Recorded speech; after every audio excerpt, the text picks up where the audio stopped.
السلام عليكم. لا تنسوا الاعجاب بالفيديو والاشتراك في القناة تشجيعا لنا لنستمر بنشر المزيد إن شاء الله. الولايات المتحدة الأمريكية تفاجئ الجزائر بعد قرار التصعيد الأخير ضد كل من السويد والدنمارك على خلفية حرق وتدنيس المصحف الشريف، معتبرة بأن ذلك القرار الجزائري يزيد من عرقلة العلاقات السياسية بين البلدين، وطالبوا الجزائر بالتراجع عن قرار طرد الرعايا والدبلوماسيين.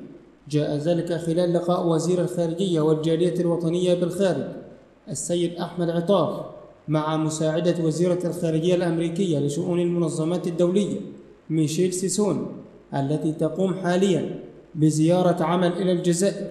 وأعربت نيابة عن وزيرة الخارجية الأمريكية وحكومة بلاده عن خالص تعازيها للجزائر في أعقاب حرائق الغابات المأساوية التي ضربت مؤخرا بعض ولايات البلاد وراح ضحيتها عشرات المواطنين، وأكدت على اهتمام الولايات المتحدة ودعمها لجهود الجزائر في إرساء الاستقرار والتنمية في بيئتها المباشرة وعلى المستوى القاري، لا سيما آفاق تعزيز التنسيق بين البلدين داخل مختلف المنظمات الأممية والهيئات الدولية الأخرى، وعلى رأسها الأمم المتحدة ومجلس حقوق الإنسان ومجلس الأمن الدولي.